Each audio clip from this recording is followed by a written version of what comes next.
Deus, Ele tem um propósito. Deus, Ele tem um destino para nós. Meus irmãos, nós não somos obra do acaso. A gente não crê, os crentes em Jesus Cristo, eles não creem em coincidências. Eles não creem no acaso e nem creem no destino, como muitas pessoas, isso é coisa do destino. Não, nós não cremos nisso. Nós cremos que há um plano eterno de Deus. Nós cremos que Deus, Ele planejou todas as coisas e nos incluiu nesse plano. Deus nos chamou para sermos seus filhos. Então, quando uma pessoa nasce de novo, essa pessoa começa a caminhar rumo ao seu destino profético. Amém? Vamos orar nesse momento. Queria que você estendesse suas mãos em direção a mim. Estou com um pouco rouco, mas vamos pedir ao Senhor que Ele fale conosco nessa noite. Senhor, em nome de Jesus, ó Deus, eu me coloco, Senhor, diante de Ti. Eu peço a Tua graça, eu peço a Tua misericórdia se renovando sobre mim. Toca, Senhor, o meu físico, toca a minha alma, Senhor, toca o meu espírito. Eu quero ser, Senhor, um instrumento fiel nas mãos do Senhor, para transmitir a Tua mensagem. Eu oro também por ouvintes nesse lugar, sedentos, e ouvintes que não apenas irão ouvir, mas irão praticar a Tua palavra, Senhor, em nome de Jesus. Amém.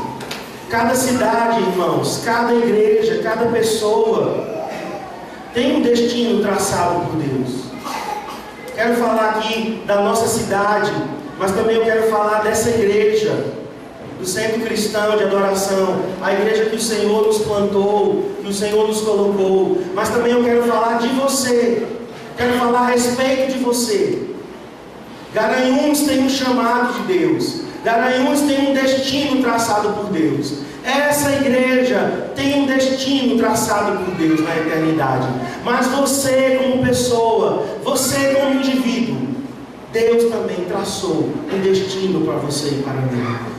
E nós precisamos ir em busca desse destino. O que nos realiza, queridos, o que nos faz realmente plenos e realizados é quando nós encaixamos no destino de Deus. Quando você está fora do destino, quando você está fora do propósito, você se sente vazio.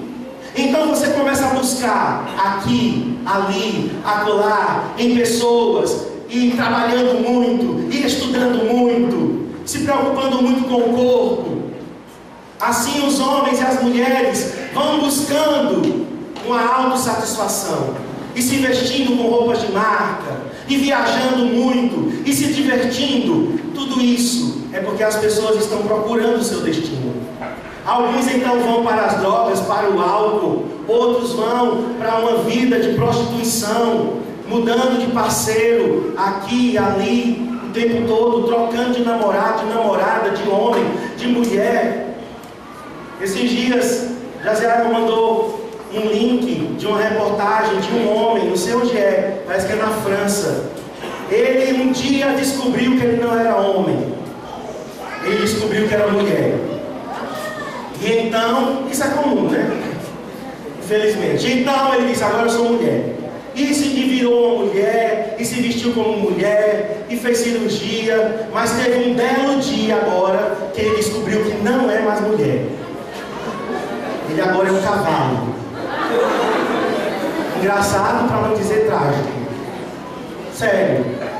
E agora ele está andando de 4 patas. Agora ele quer uma cela em cima dele. Agora ele quer alguém montado nele, e alguém dando chicotadas nele. E quem for fazer sexo com ele é outro cavalo. E assim, irmãos, veja que aberração. Como Satanás tem cegado as pessoas. Não tem mais identidade. Era homem, virou mulher, agora é um animal. Daqui a pouco vai ser o quê? Uma lesma.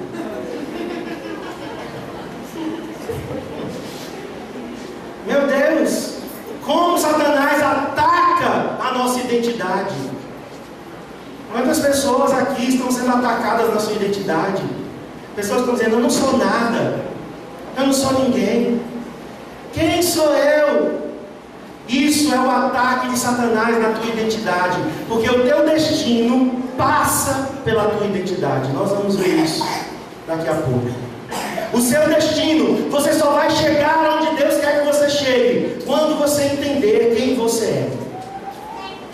Eu coloquei aqui o exemplo de 2 cidades. Depois eu vou falar sobre igrejas e pessoas. Mas nós temos a cidade de Jerusalém.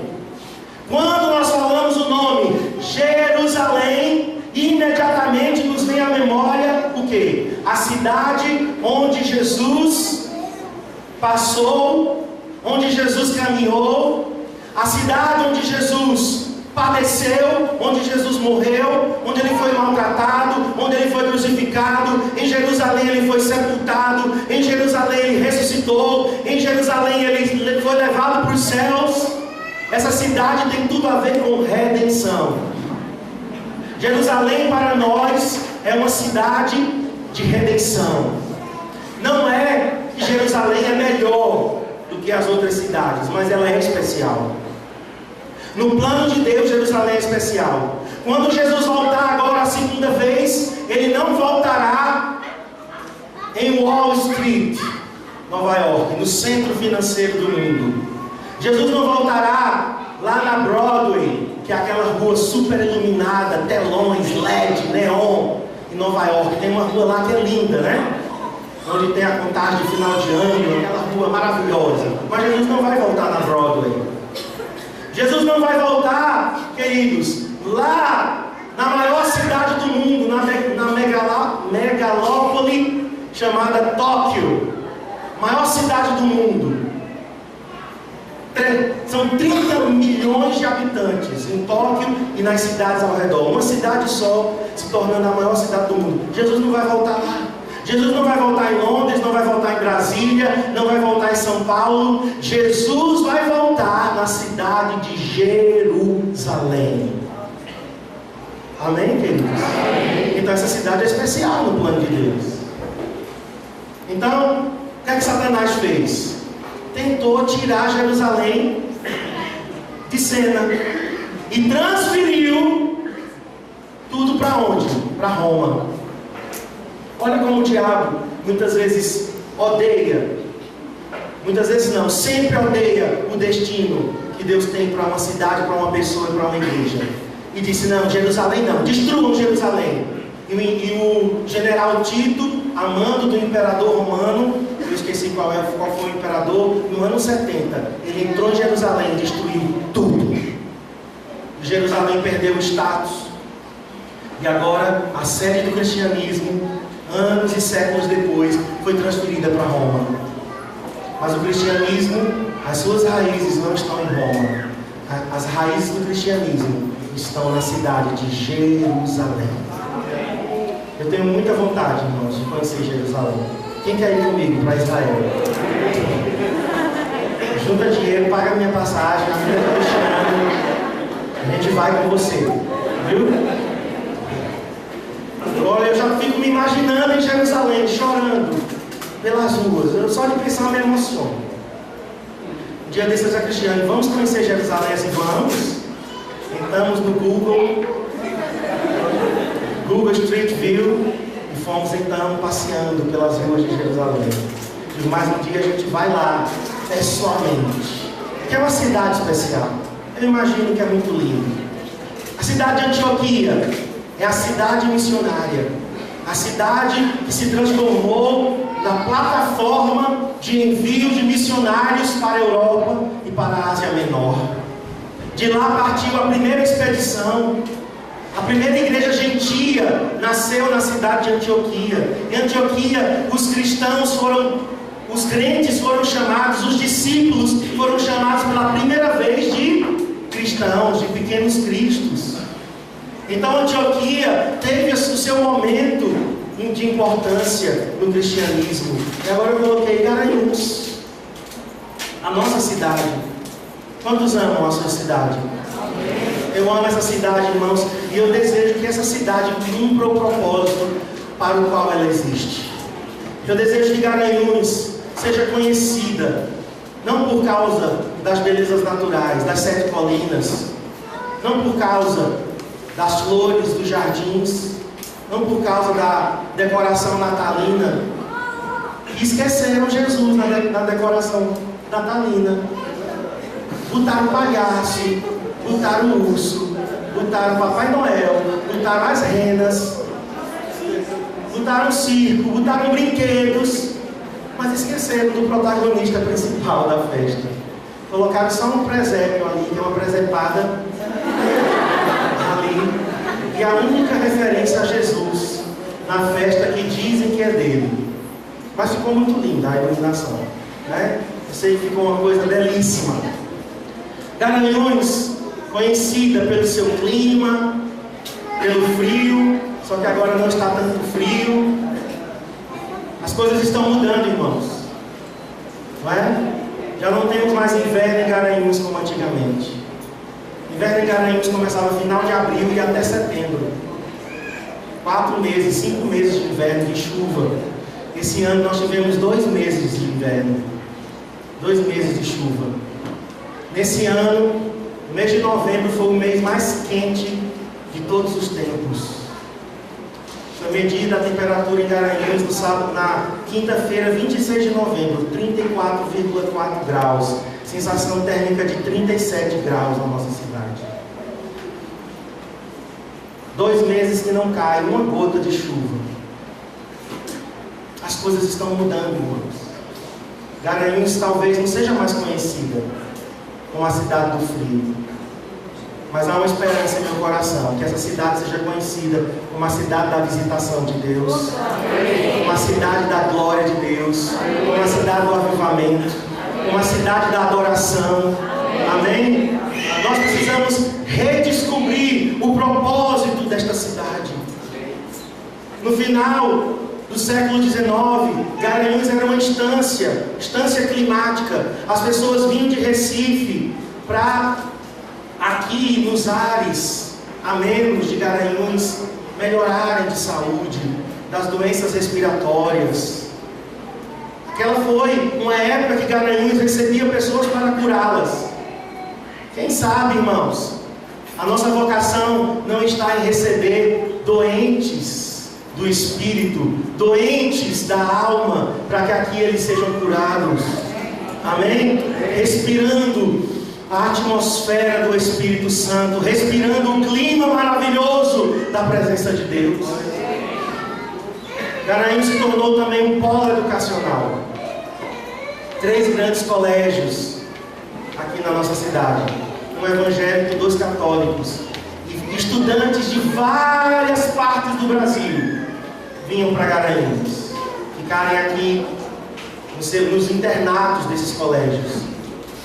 E aí houve uma certa decadência, mas agora Garanhuns novamente tem se tornado um polo educacional, com novos cursos, com novas faculdades. Eu estava pensando, né? Talvez a nossa vocação seja essa, de sermos uma cidade onde nós vamos ensinar as pessoas a respeito da palavra de Deus. Garanhuns vai ser um polo educacional espiritual. Já pensou que coisa maravilhosa? As pessoas dizendo, vamos para Garanhuns, lá tem uma escola de adoradores, a gente quer ir lá para aprender sobre adoração. Nós estaremos resgatando, irmãos, o propósito dessa cidade. Eu sei que há um propósito para esta cidade. Agora, Satanás, sabendo deste chamado, Satanás sabendo do propósito que Deus tem para uma cidade, que Deus tem para uma igreja, que Deus tem para uma pessoa, Satanás sabe disso. Então o que é que ele vai fazer? Ele vai investir.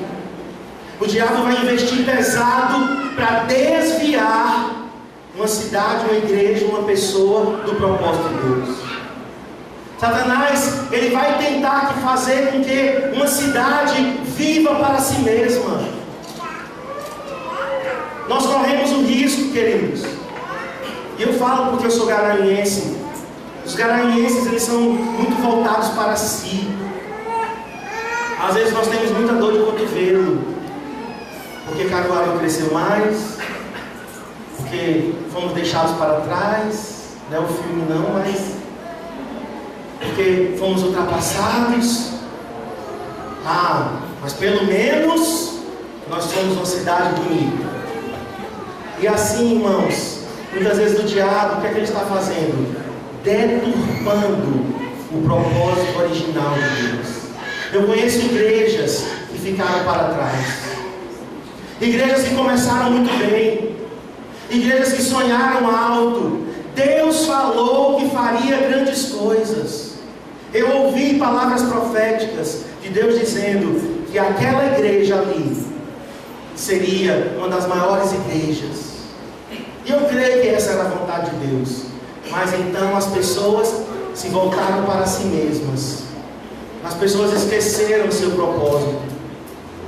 E então passou daquela igreja, passou daquela pessoa o destino dela. Quantas pessoas, irmãos, estão andando em círculos?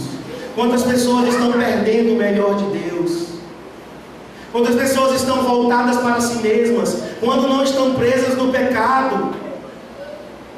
Satanás tentando sufocar o destino de Deus para as nossas vidas. Gente que já era para estar muito além, muito adiante, mas estão presas em ressentimentos, presas em mágoas, presas no passado, colocando a culpa nos outros. Somos mestres em colocar a culpa nos outros. A culpa é do nosso pai, a culpa é da nossa mãe, a culpa é daquela pessoa que abusou de nós, a culpa é do namorado, a culpa é daquela pessoa que traiu, a culpa é do governo, a culpa é de Dilma, a culpa é do pastor, a culpa é da igreja, a culpa é do meu líder. A culpa nunca é nossa. A responsabilidade nunca é nossa. Eu quero te dizer, as rédeas da sua vida estão nas suas mãos.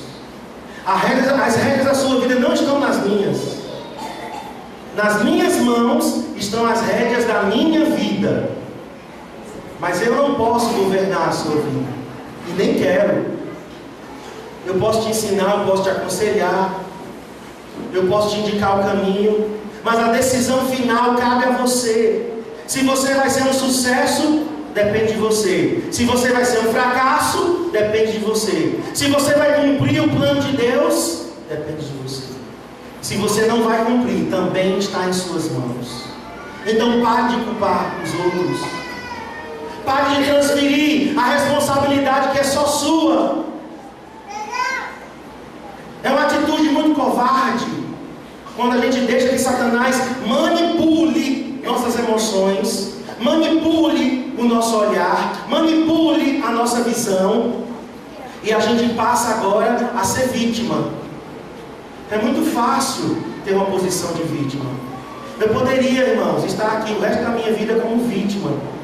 Ah, porque eu não tive isso. Ah, porque eu não tive aquilo. Quando eu era criança abusaram de mim. Ah, porque eu não tive o pai que eu queria ter. Ah, porque eu não tive os amigos certos. E assim eu poderia estar lamentando o resto da minha vida. Mas eu entendi que a minha vida, ela pertence a Deus em primeiro lugar, mas aqui na terra, quem tem o poder de decisão sou eu. Eu decido, juntamente com o Espírito Santo. Ele me ajuda a tomar as decisões corretas. E eu quero que você entenda isso, meu querido. Hoje Deus está chamando para nós tomarmos as rédeas de volta. Amém?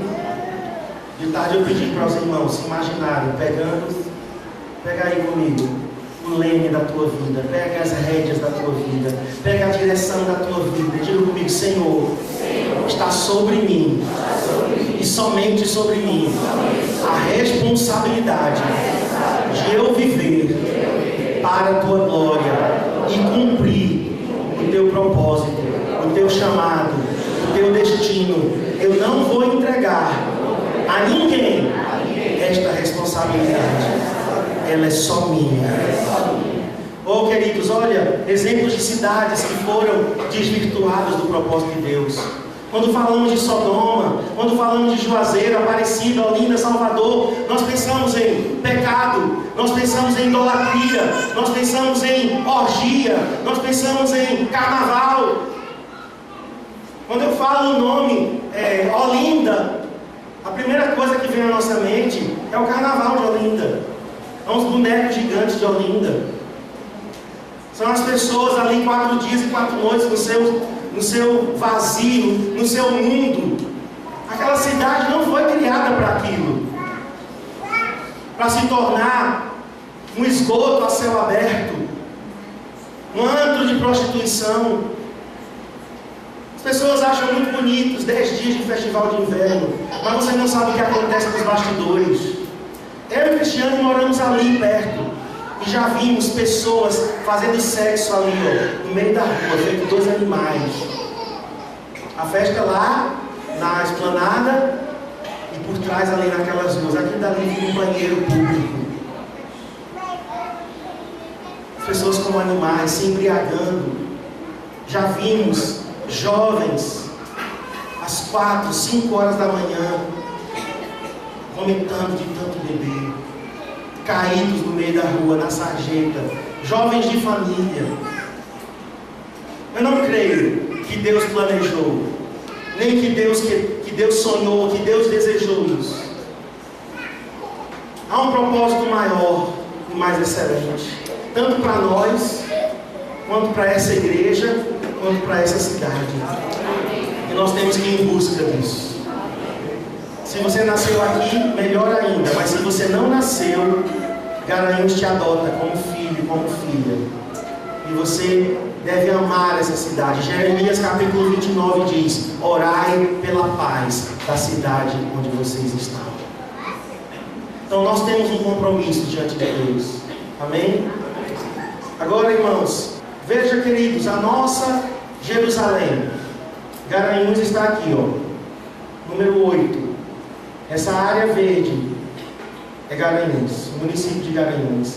Ao redor de Garanhuns, nós temos 18 cidades que dependem de Garanhuns. 18 cidades que vêm à nossa cidade buscar educação, serviço, médico e outras coisas, comércio, compras, comida. 18 cidades ao nosso redor. E Garanhuns foi a escolhida. Poderia ter sido Bom Conselho, número 2, poderia ter sido Lajeado. São cidades grandes também. Mas Deus escolheu Garanhuns. Isso não, para mim, não é uma coincidência.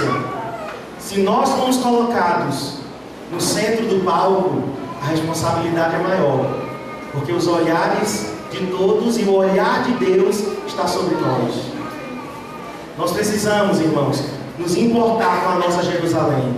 Jesus disse: ser-me-eis testemunhas, recebereis poder ao descer sobre vós o Espírito Santo e sereis minhas testemunhas. Ele diz: tanto em Jerusalém, nossa Jerusalém é a nossa micro-região, na Judéia, olha aqui a nossa Judéia, o estado de Pernambuco, Samaria, que é o nosso país, o nosso Brasil, e até os confins da terra. Mas começa onde? Jerusalém. Na nossa Jerusalém. Aqui eu coloquei uma lista de 29 cidades. Tem essas aqui, 19, aliás. Mas eu coloquei mais 6 cidades. Não, mais 10 cidades que estão a no máximo 80 quilômetros de distância da gente. Ou seja, em 1 hora a gente chega nessa cidade. E a soma, irmãos, da população que está a menos de 1 hora de nós, ou no máximo 1 hora, é mais de 700 mil pessoas. Então, como eu já falei, eu não acredito em coincidência. Se Garanhuns tem esse chamado, essa vocação, essa igreja tem que se encaixar no chamado e na vocação de Deus, no destino que Deus traçou. E você tem que se encaixar no destino, no propósito e no chamado de Deus que Ele tem para a tua vida. Amém? Agora, para que cada cidade, para que cada igreja, para que cada pessoa cumpra o seu destino, nós temos que saber duas coisas. A primeira coisa é quem somos, quem eu sou. E a segunda coisa é qual o propósito para que eu fui criado. Se nós queremos fazer diferença, se nós queremos passar por essa vida e deixar a nossa marca, não é passar e não deixar a marca, não é existir por existir, mas nós precisamos saber quem somos. Abra comigo lá no Evangelho de João, capítulo 8. Evangelho de João 8, 58.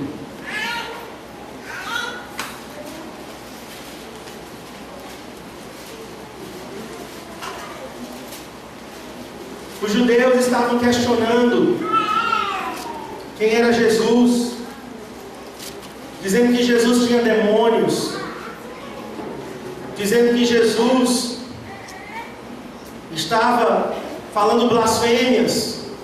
E Jesus então, ele diz essa frase: na verdade vos digo, que antes que Abraão existisse, eu sou. Diga, eu sou.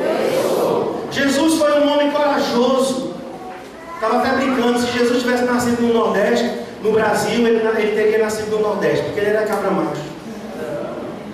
Jesus não teve medo de dizer quem ele era. Jesus assumiu a sua identidade. Os judeus estavam tentando pressioná-lo, tentando persegui-lo, e Jesus então diz: olha, antes que Abraão existisse, eu sou. Ele correu o risco ali, irmão, de ser morto. Por quê? Porque ele estava pegando o nome de Deus do Antigo Testamento e assumindo a identidade de Deus, de Yahvé. Quando Moisés, lá no capítulo 3 de Êxodo, perguntou: Senhor, qual é o nome que eu vou dizer que é do Senhor, que o Senhor me enviou? E o Senhor disse: diga que eu sou te enviou. Então, no Evangelho de João, o que é que Jesus faz? Ele assume a identidade dele como Deus, não só como Filho de Deus, mas ele assume como Deus. Ele diz: eu sou o pão da vida. Primeira referência que Jesus diz: eu sou o pão da vida. A segunda, ele diz: eu sou a luz do mundo. A terceira referência, ele diz: eu sou a porta das ovelhas. Na quarta, ele diz: eu sou o bom pastor. Na quinta, ele diz: eu sou a ressurreição e a vida. Na sexta, ele diz: eu sou o caminho, a verdade e a vida. E na sétima, ele diz: eu sou a videira verdadeira. 7 afirmações de Jesus falando sobre a sua identidade. Ele não ficou assim: dizem que eu sou. Eu acho que o Pai pensa que eu sou. Não. Ele já sabia quem ele era. E ele foi corajoso. E ele se expôs, inclusive, à morte. Ele poderia morrer ali.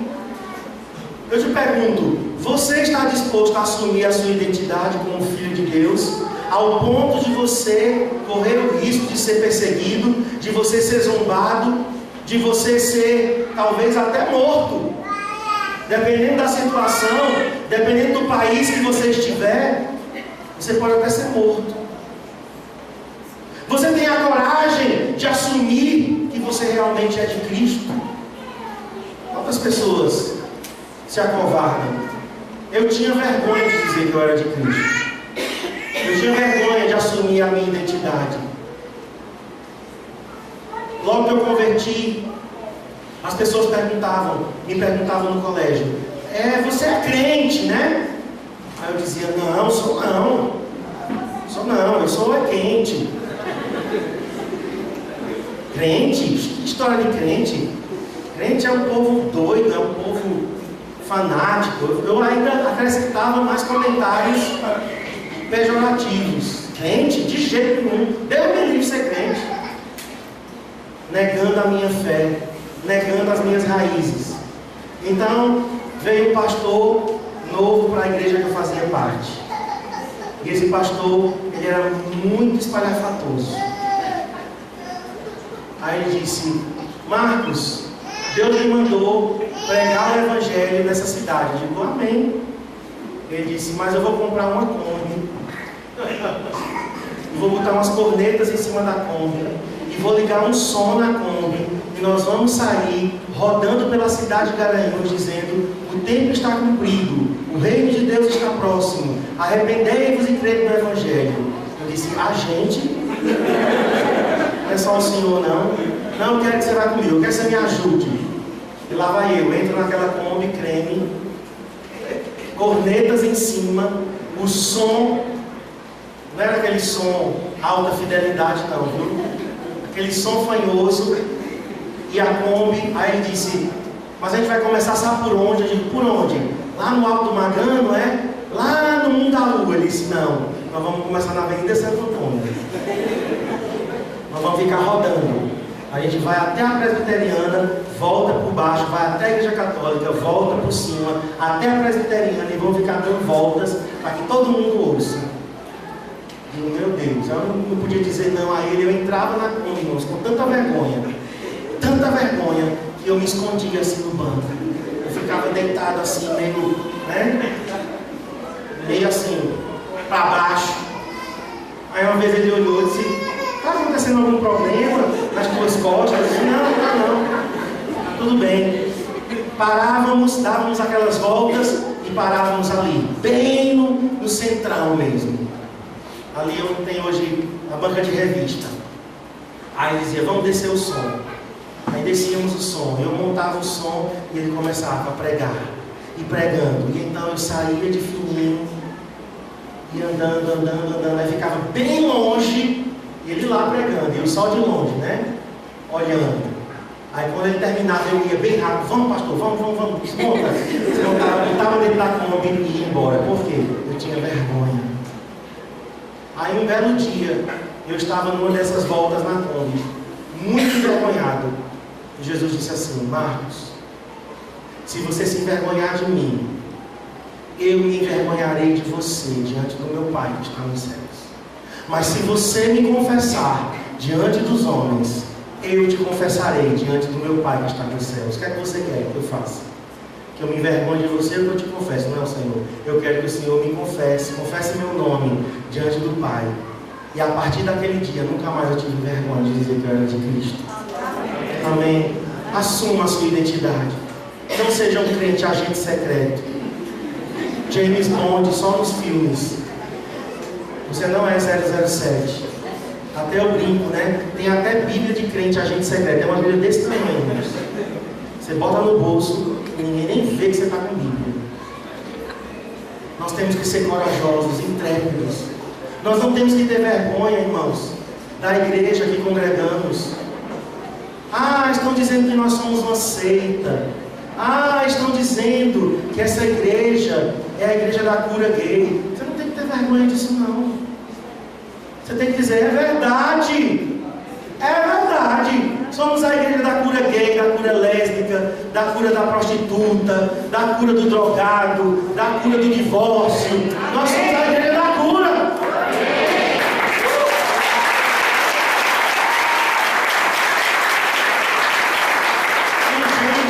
Algumas notícias assim, achando que isso vai me abalar. Pastor, estão dizendo por aí que vocês são uma seita, porque tem célula, porque tem discipulado, porque vocês têm romance real, vocês estão agora fazendo a lavagem cerebral dos jovens, para que os jovens agora casem tudo virgem e não fiquem beijando de língua. Eu digo: é isso mesmo.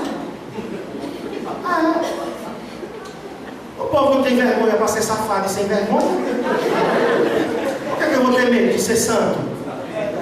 E de pedir para os meus jovens: se guardem-se para o casamento, sejam puros, imitem seus pastores que casaram virgens. Por que eu vou ter vergonha disso? Queridos, nós temos que ser corajosos para assumir a nossa identidade. Nós não temos que nos esconder, nos envergonhar. Olha o que João Batista disse. Vamos lá para João 1,19.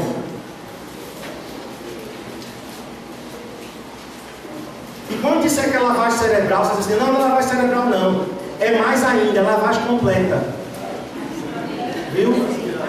É lavagem completa, aspira tudo, polimento, por dentro e por fora. É lavagem do espírito, da alma e do corpo. Não só lava cérebro não. Olha, irmãos, podem falar o que quiser. Não tenha medo também. Às vezes as pessoas têm vergonha de dizer que é igreja de células, porque vão dizer que é seita. Pare com isso, irmão. Você está preocupado com o quê? Fazer a vontade de Deus? Ou você está preocupado em dar satisfação aos homens? Eu quero te dizer, as pessoas vão falar de nós, de todo jeito. Certo? De todo jeito elas vão falar. Se nós incentivarmos os jovens à santidade, seremos criticados porque somos radicais demais. Se a gente incentivasse os jovens, pode se prostituir, se prostituam tudo, né? Vamos agora fazer aqui uma... Aí, olha aí, tá vendo? Olha aí, que igreja. Então, queridos, vamos que falem de nós, mas que falem porque somos santos. Que falem porque somos intensos em Deus. Naquela igreja, queridos, eles adoram, eles louvam, eles dançam e caem no Espírito Santo. Que falem. Desde que nós estejamos fazendo a vontade de Deus, isso é o que importa. Agora, quando questionaram João Batista,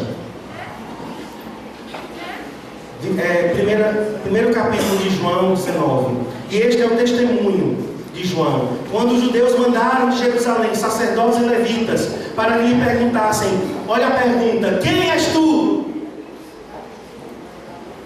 E hoje a mesma pergunta está sendo feita a você e a mim. Quem és tu? Qual a sua identidade? Ele confessou e não negou.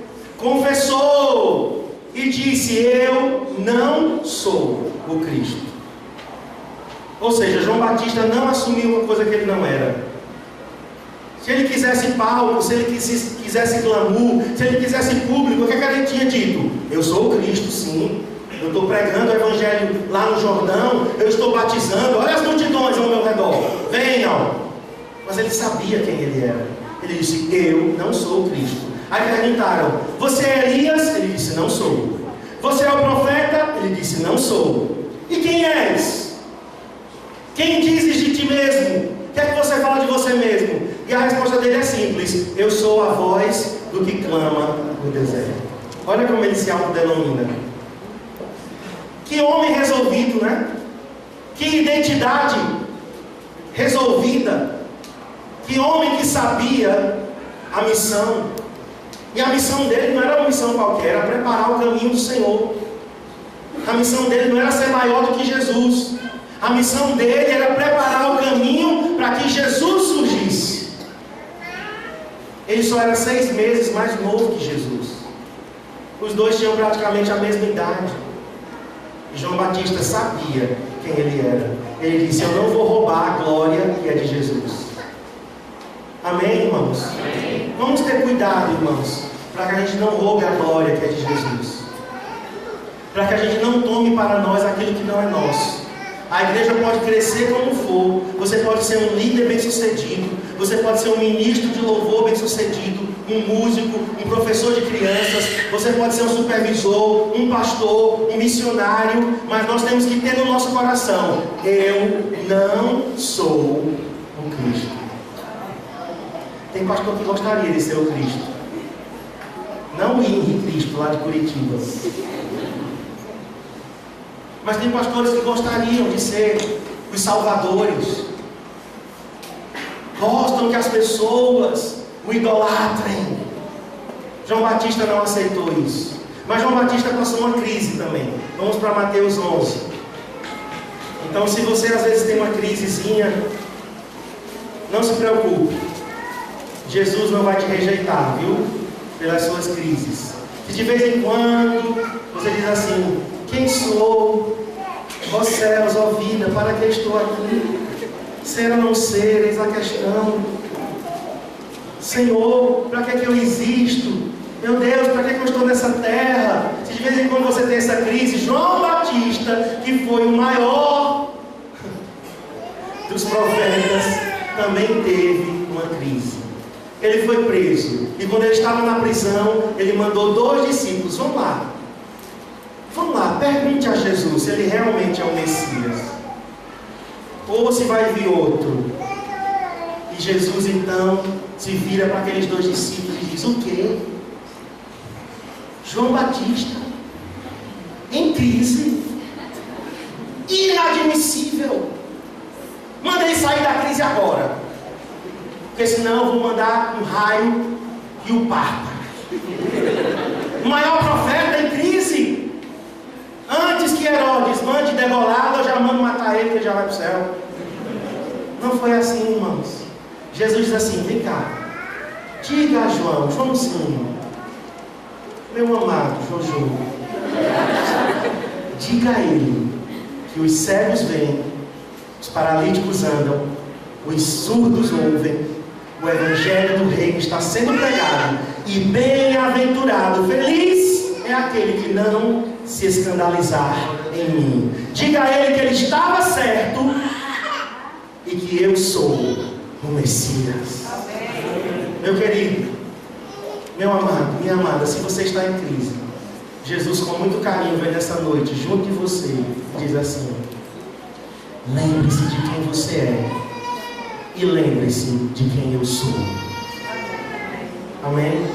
Não tire os olhos de Jesus. Lembre-se de quem Jesus é. Ele é o Senhor, ressurreto dentre os mortos. Ele é o Senhor da história. Pode ter impeachment, pode não ter, pode ter atentado terrorista, pode ter o que for, pode ter Estado Islâmico. Ele é o Senhor da história. Sabe o que é que ele faz com o anticristo? A Bíblia diz: o anticristo vai ser o homem mais poderoso de toda a terra, né? Um líder político que vai mandar e desmandar, vai selar a paz entre judeus e árabes. O cara, a Bíblia diz que Jesus vai chegar para o anticristo e vai fazer assim, ó.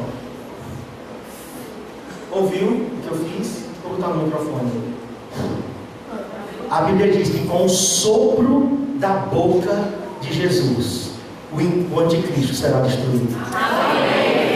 Então eu não posso tirar os olhos desse Jesus, que é o Senhor da história, aquele que governa ventos e mares, obedece a sua voz. Estava ouvindo uma música ontem, Jaziel me mostrou uma música, uma tradução do Betel, da Betel Church, e essa música diz o seguinte: a tempestade ainda escuta ele. A tempestade não é tempestade diante do Senhor. A tempestade ainda tem que se dobrar diante de Jesus. Então não tem que temer. As pessoas ficam muito apavoradas, né? Tanta notícia ruim. 2016 vai ser o ano, né, da crise que vai aumentar, né? Aí as pessoas ficam com esse pavor. Gente, não fique com medo dessa politicagem. Isso daí é só um teatro. O que está acontecendo em Brasília é só um teatro. Pessoas, porque vão derrubar a presidente, não sei o quê. Meus irmãos, coloque seu coração nas coisas que são eternas. Apegue-se ao Senhor. Ame-o de todo o seu coração. Entenda quem Ele é e entenda quem você é. Olhe para mim e eu te pergunto mais uma vez: quem você diz que você é de você mesmo? Quem você é? Filho de Deus, mais que vencedor. Amém? Amém. Você é a justiça de Deus. Você é a habitação do Espírito Santo. Você é templo do Espírito Santo. Olha quantas coisas que a Bíblia diz que você é. Você é herdeiro e co-herdeiro com Cristo. Coloque os olhos do Senhor. Agora vamos para o texto de João 21. O grande problema é quando a gente olha para os outros. João 21. Os discípulos estavam tristes, estavam decepcionados. Pedrão negou Jesus 3 vezes. Aí Pedro diz assim: vou voltar a pescar. Meu Deus, quantas pessoas, né, que por uma decepção querem voltar à vida antiga. Decepção a gente vai ter sempre, irmãos. Sempre. Até a gente se decepciona com a gente mesmo, quanto mais com os outros. Aí Pedro convida, porque frustrados e decepcionados, né, nunca ficam sozinhos, parece que são um imã, né? Você já viu? Gente frustrada sempre atrai outros. Aí é melhor não ir junto.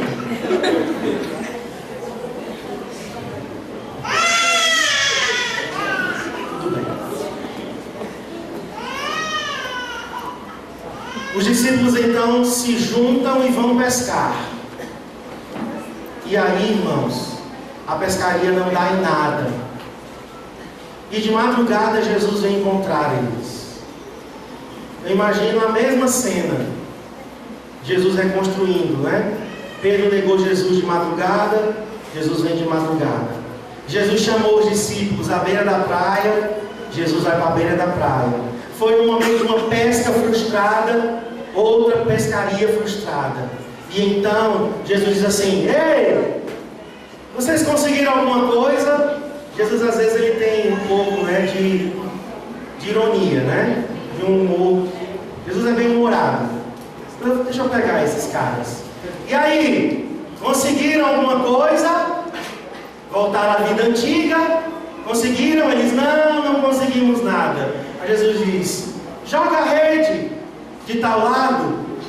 E eles jogam. E na hora que eles jogam, pescam 153 grandes peixes. E eu gosto de Pedro, irmãos, porque Pedro, ele foi rápido para negar Jesus, ele foi rápido para dizer que Jesus não ia para a cruz, mas também ele foi rápido para mergulhar na água e ir em busca do Senhor. Quando ele diz: peixe, rede, pescaria frustrada, e agora resultados é Jesus. E a Bíblia diz que ele mergulhou e foi, enquanto os outros bobões estavam lá ainda. E aí, é o Senhor ou não é? Então acho que é. E aí, a gente faz o quê? Pedro já estava lá. E aí, Senhor, tu estás aqui? E então Jesus começa a conversar: Pedro, tu me amas? Ele disse: amo. Apacenta as minhas ovelhas. Pedro, tu me amas? Amo. Apacenta as minhas ovelhas. Terceira vez: Pedro, tu me amas? Ele ficou chateado porque o Senhor estava insistindo. Senhor, tu sabes todas as coisas. Tu sabes que eu te amo. E Pedro então recebe o chamado para pastorear as ovelhas de Jesus. Ou seja, Jesus estava dando a ele o quê? Um destino. Jesus estava dando a ele um propósito. Pedro, você não tem que viver uma vida vazia e frustrada. E então vamos lá, capítulo 21, 18. E aí Jesus diz: olha Pedro, agora eu vou dizer o fim da tua vida. Na verdade te digo que quando eras mais moço, te cingias a ti mesmo e andavas por onde querias. Mas quando já fores velho, estenderás as mãos e outro te cingirá e te levará por onde tu não queiras. E disse isso significando com que morte havia ele de glorificar a Deus. E dito isso, disse: segue-me. Jesus então chama Pedro, diz a Pedro: olha Pedro, você vai me glorificar com a sua morte. Você, Pedro, vai sofrer por mim, mas não tenha medo, siga-me. Irmãos, isso já era suficiente. Imagina Jesus aparecendo para mim e para você, dizendo o que a gente fazer, dizendo o nosso futuro e ainda dizendo: siga-me, não tenha medo, vamos lá. Pois Pedro, irmãos, olha para Jesus e diz: e aquele ali? E quanto a João? Como é que vai ser com João?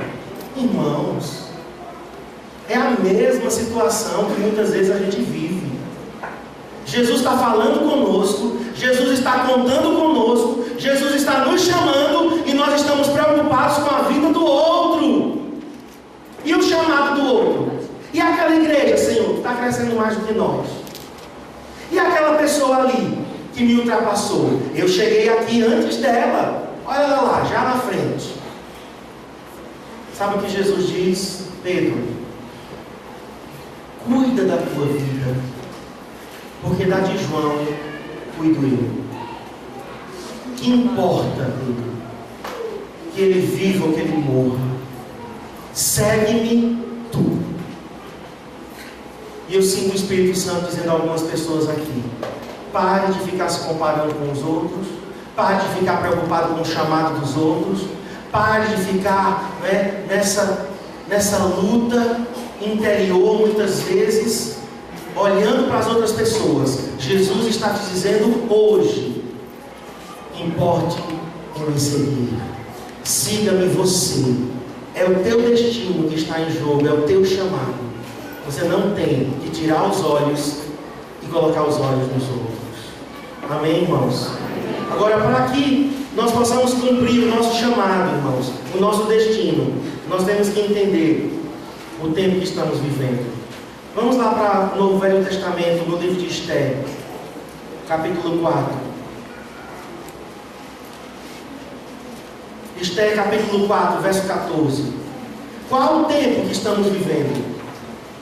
Porque se temos um destino a cumprir, se temos um chamado, temos que saber quem somos. Temos que saber qual o propósito de Deus para nós. Não nos compararmos com os outros. Sermos seguros e corajosos. Mas nós temos que entender o tempo que estamos vivendo hoje. Porque o tempo de Deus se chama hoje. Escute bem. O tempo de Deus não é ontem. Ontem passou. Você não pode viver do seu passado mais. Porque há 20 anos atrás era assim. Quando eu me converti. A gente só tem lembranças. Mas o tempo não volta mais. O tempo de Deus é hoje. E a rainha Esther, ela estava acomodada à sua vida. Claro, ela saiu da posição de uma judia órfã para a posição de primeira dama do maior império da época. Imagina, você, jovem solteira. Quantas solteiras temos aqui? E você casa com um homem que é o presidente da nação mais poderosa da terra. E você se torna a primeira dama dessa nação. Foi uma ascensão meteórica, né? E ela se acomodou. Eu estava até brincando, né? Que Esther era a Michelle Obama da época. Michelle Obama é muito poderosa, irmãos. A gente não sabe o que acontece nos bastidores da Casa Branca, mas com certeza ela dá muitos conselhos, né, ao marido dela. Conta-se a história de que eles foram jantar em Chicago, é a cidade deles, né? Eles entraram no restaurante e veio um garçom em direção a Michelle. Disse: oi, Michelle, tudo bom? Falei: tudo bom? Quanto tempo, né? Quanto tempo? Você está bem? Estou bem. E o garçom saiu. E o Barack Obama disse: quem é esse? Que liberdade é essa? Não, a gente é colega de escola, a gente estudou juntos. A gente fazia muito tempo que não se via. Aí esse cara. Tá vendo? Se você não tivesse casado comigo, você seria mulher de um garçom. E como uma mulher muito sábia, ela fez: não, querido. Se você não tivesse casado comigo, você não seria presidente dos Estados Unidos. Mulheres, usem seu poder de influência para o bem dos seus maridos. Amém? Usem o seu poder de influência para levantar os seus esposos. E então Esther, a rainha Esther, estava lá no palácio. E veio a notícia: os judeus vão ser mortos, Esther. Mordecai mandou avisá-la. E ela diz: eu não vou fazer nada. Eu já estou sã e salva aqui no palácio. Eu não posso entrar na presença do rei sem ele me chamar, então eu não vou. E então, aquele pai adotivo, que era o primo dela, mas aquele homem, Mordecai, era um homem muito sábio. era o discipulador de Esther. Foi ele quem criou aquela menina. Que nós pais aqui somos discipuladores dos nossos filhos. E ele então disse: deixa eu lembrar a minha menina, quem ela é. Teté? Tetezinha? Deixa eu te dizer, querida, de onde você saiu, quem você é, quais as tuas raízes e por que tu estás aí neste palácio, Teté. Você não está aí por acaso, querida. Não pense que você está aí para viver uma vida de luxo. Você está aí porque Deus, o soberano, aquele que conhece todas as coisas, aquele que sabia que os judeus seriam perseguidos, então na soberania dele, ele te colocou aí estrategicamente. Você está aí para fazer a diferença. Entra na presença do rei, Esther. Pega o teu medo, coloca no bolso e entra na presença do rei. Sou eu, teu pai, que está mandando, tá? Entra. Nós aqui vamos estar jejuando, mas entra na presença do rei. E ela fez, irmãos, o que ela tinha que fazer.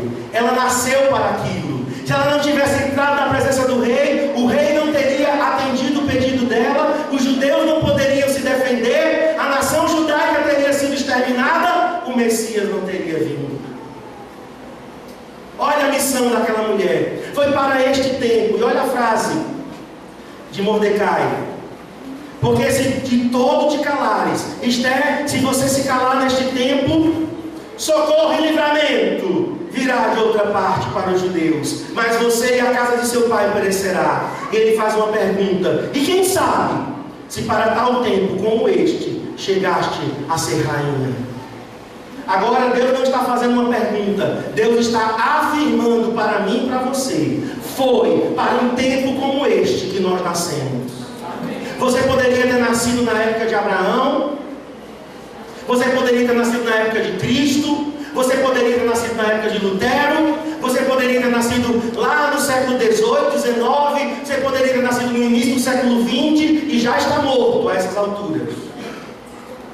Mas a grande maioria aqui nasceu, né, nos anos 50, 60, outros nasceram nos anos 70, olha aqui para mim, não se distraia, nos anos 80, muitos nasceram já de 80 para cá. Por que estamos vivos em 2015? Queridos, não é por acaso. Você poderia ter nascido em outra cidade, você poderia ter nascido em outra nação, você poderia ter nascido numa grande capital, numa cidade famosa, poderíamos ter nascido como índios, igual o pastor falou, domingo, segunda e terça, né? Poderíamos estar lá no meio da Amazônia, uma tribo isolada, peladões da vida. Mas por quê? Mas por que nascemos aqui? Por que estamos vivos nessa época? Porque Deus conta conosco. É para agora, é para esse momento. É para que as pessoas que eu mostrei aqui, meus irmãos, elas estão esperando a mensagem. Deus poderia ter enviado anjos, mas Ele enviou seres humanos. Nós estamos aqui, Deus está contando conosco. E o que Mardoqueu disse a Esther, eu digo a você: se você se calar, Deus vai levantar socorro e livramento de outra parte, mas você vai ter perdido o grande privilégio de ser usado por Deus. E naquele dia, quando você estiver diante do Senhor, o que é que você vai dizer a Ele? Então é melhor que a gente cumpra o nosso destino.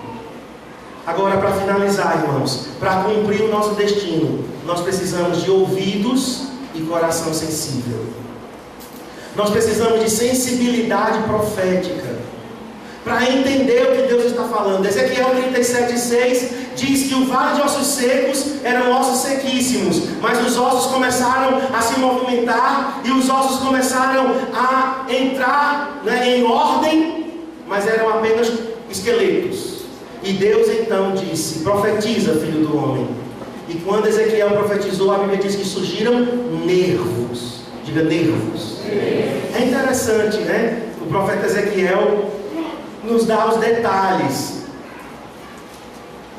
Ezequiel 37, verso 6. e porei nervos, e farei crescer carne. Irmãos, nervos fala de sensibilidade. Você só sabe que uma superfície é quente, fria, áspera, lisa, por causa do tato. Mas o teu tato depende de nervos, terminações nervosas em toda a nossa pele. Toda a nossa pele tem terminações nervosas que comunicam com o nosso cérebro. Isso nos faz sensíveis. Tem uma doença que é muito grave. São pessoas que não têm sensibilidade. Então elas se queimam e não sentem dor. Elas se machucam e não sentem dor.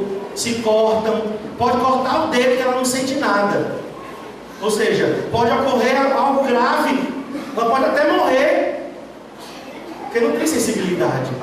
Nós precisamos de sensibilidade para ouvir Deus. 1 Samuel 3, de 1 a 10. Nós não vamos ler por conta da hora, mas diz o seguinte: o menino Samuel estava no templo, dormindo, e Deus foi falar com Samuel.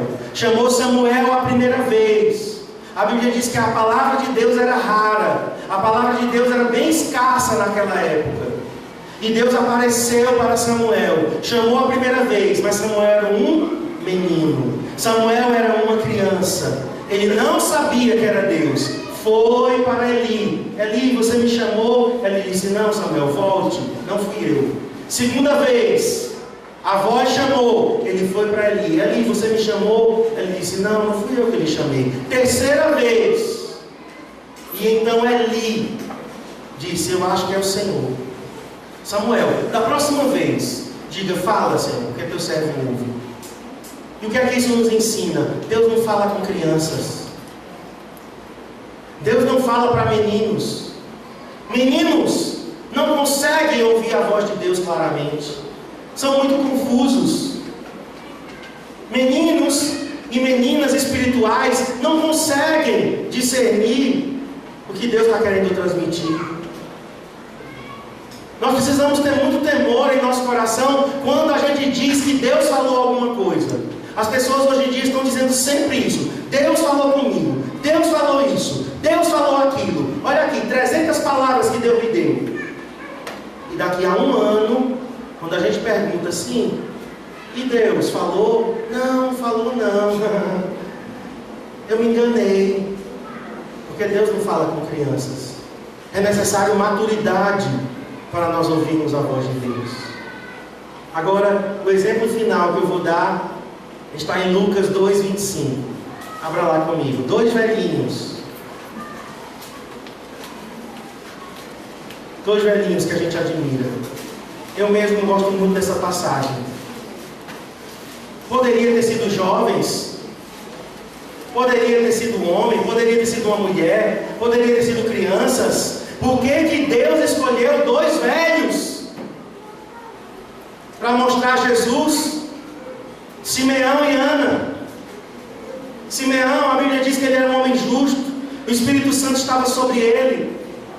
E teve um dia que Simeão estava lá, tranquilo, mas ele aguardava que Jesus aparecesse, ele aguardava a salvação, ele aguardava o Messias. E um dia o Espírito Santo disse: Simeão. Ele disse: sim, Senhor. Olha, ouvido sensível. Sim, Senhor. Deus disse: levante-se agora mesmo, Simeão, e vá para o templo, porque lá você vai encontrar aquele que você está procurando.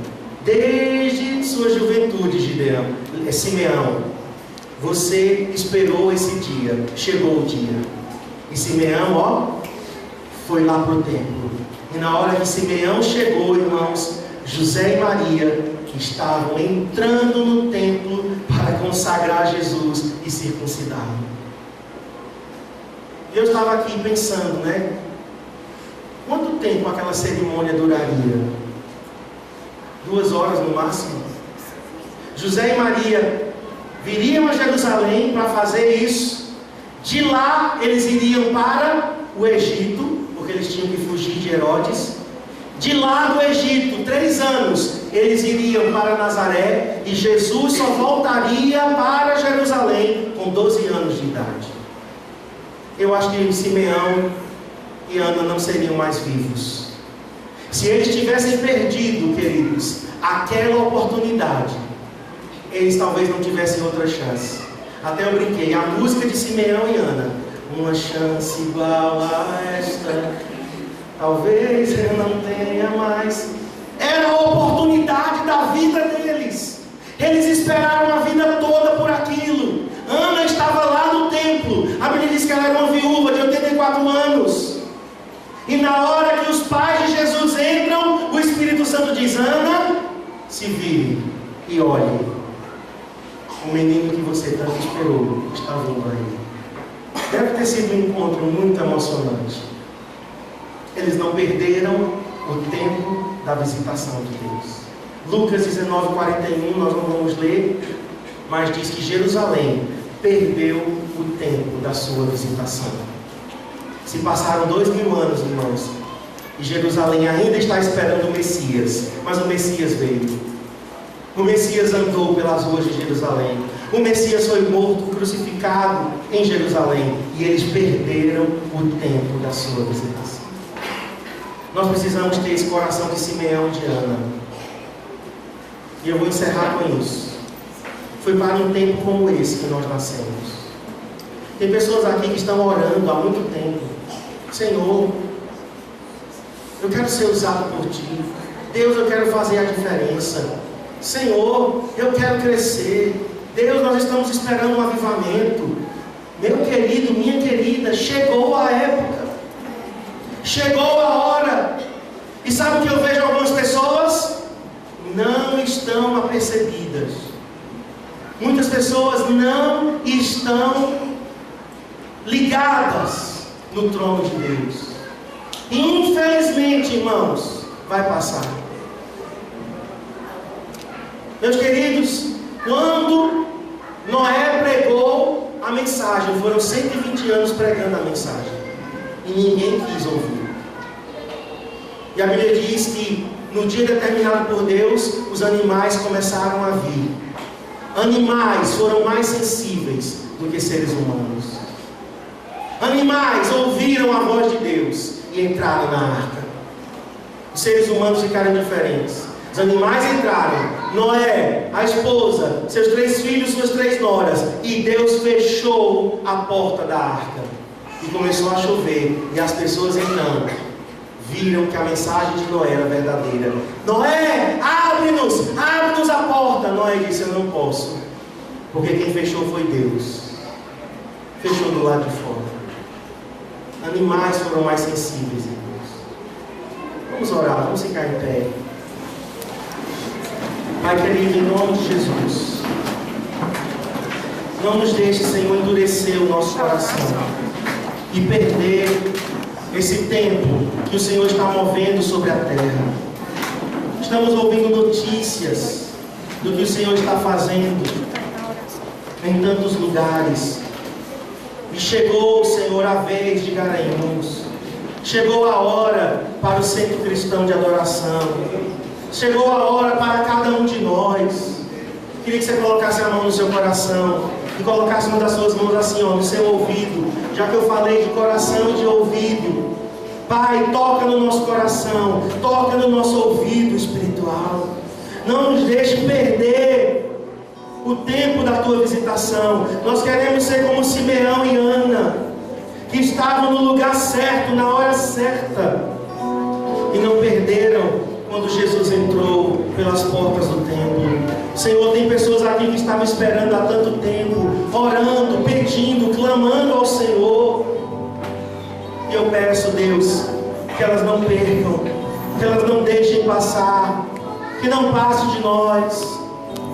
Senhor, nós temos orado há tanto tempo por um avivamento, nós temos orado há tanto tempo pela nossa nação, nós temos orado pelo nosso estado, pelo nosso Nordeste. Senhor, chegou a nossa vez, chegou a nossa hora. Agora o Senhor está contando conosco. Os grandes homens de Deus morreram, passaram, muitos deles estão bem velhinhos, e agora somos nós. Agora é a nossa hora, Senhor, de cumprir o nosso destino. Ó Deus, nós queremos agora dizer que não vamos dar ouvidos às mentiras de Satanás. pessoas que estão presas em ressentimentos, em mágoas, em rancor, em coisinhas pequenas. Que eles se livrem de tudo isso, que eles não percam tempo, que eles corram para cumprir o seu destino. Declaro pés livres, livres das amarras, e vão correr para cumprir a vontade de Deus. Não vão perder mais tempo, não vão viver mais para si mesmos, vão romper com o pecado. Em nome de Jesus, diga comigo: Senhor, eu quero cumprir o destino que o Senhor traçou para mim. Eu vou andar, eu vou correr rumo ao teu destino. Me ajude a romper com meus limites. Cure minha alma, cure minha visão, cure meu coração. Eu quero me livrar de tudo que me embaraça, porque é chegada a minha hora. Diga: foi para isso que eu nasci, foi para este tempo, neste momento, nesta cidade.